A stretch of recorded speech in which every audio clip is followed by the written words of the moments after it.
Hey everyone, and welcome. So if you're a Flutter developer, you've probably felt it. That moment when state management starts to feel like this giant, confusing mountain you have to climb.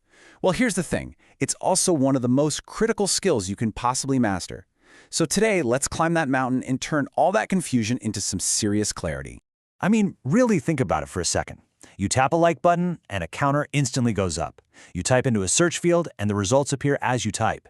How does the app just know to redraw the screen at the perfect moment? Spoiler alert, it's not magic. It is the very heart of what we're talking about today, state management. So, here's our game plan. We're going to break this down into 5 simple parts. We'll kick things off with what state actually is, then we'll see what Flutter gives you for free. After that, we'll dive into the most popular tools in the community, figure out how to choose the right one for your project, and wrap it all up with some best practices. By the end, you're going to have a super clear roadmap. Okay, first things first. Before we can manage anything, we have to understand the main character of our story, the state itself. You can think of it as the living, breathing heart of your entire application. So what does that really mean? Well, simply put, state is just any piece of data that can change over time. And here's the crucial part. When that data changes, the UI, what your user is looking at, needs to change right along with it. It's what makes an app feel alive and interactive. And trust me, you see state everywhere. It's the number in a shopping cart. It's that little loading spinner that pops up when you're fetching data. It's a login button that you can't click until you've filled out the form. It's literally the text you're typing right now, or whether the app knows you're logged in or not. State is all around us. All right, so we've got a handle on what state is. Now let's take a look at the foundational tools that Flutter itself gives us to manage it, right out of the box. In the world of Flutter, pretty much everything is a widget, and they come in 2 main flavors. On one side, you've got your stateless widgets. Think of these as being set in stone. Once they're built, they don't change. They're perfect for static stuff, like an app's title or an icon. But on the other side, you have stateful widgets. These guys are built for change.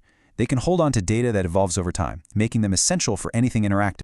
So you might be asking, how does a stateful widget actually change what's on screen? Well, the magic word is state set. It's like a simple 3-step dance.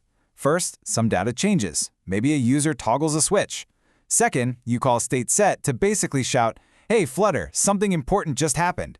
And third, Flutter hears that call and rebuilds the widget to show the latest and greatest version of your UI.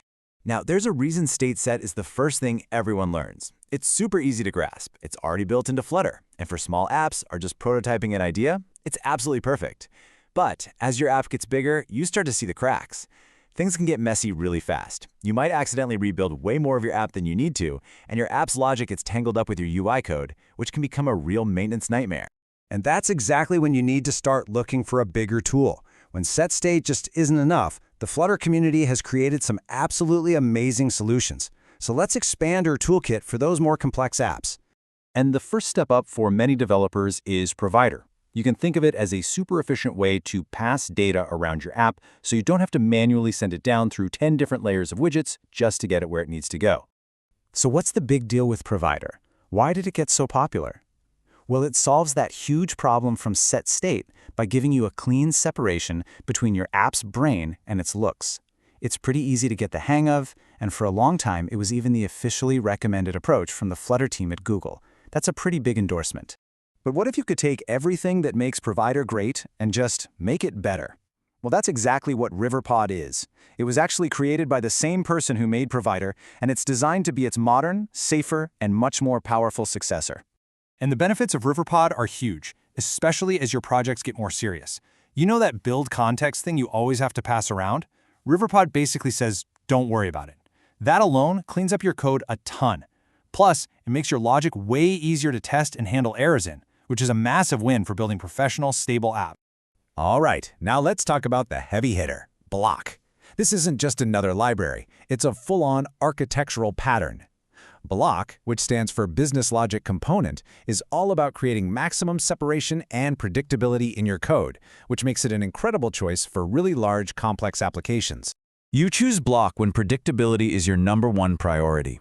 Every single change in your app flows through a really clear stream of events and states, which is a lifesaver for debugging and for working on big teams. And if Bloc feels a bit too formal, its little brother, Cubit, gives you a lot of the same power with way less setup code. Okay, wow. We've just looked at a bunch of different options. So the big question is, how in the world do you choose? Let's break it down. Because this is really all about picking the right tool for the right job, there's no single best answer for everyone.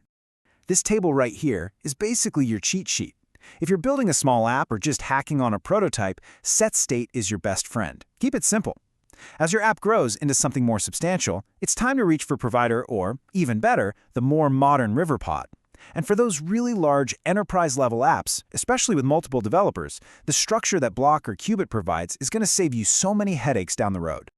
But you know what? No matter which tool you end up picking, there are some universal rules, some golden principles that will always lead you to building better, more professional applications. So let's wrap up with those. These 4 right here are your North Star.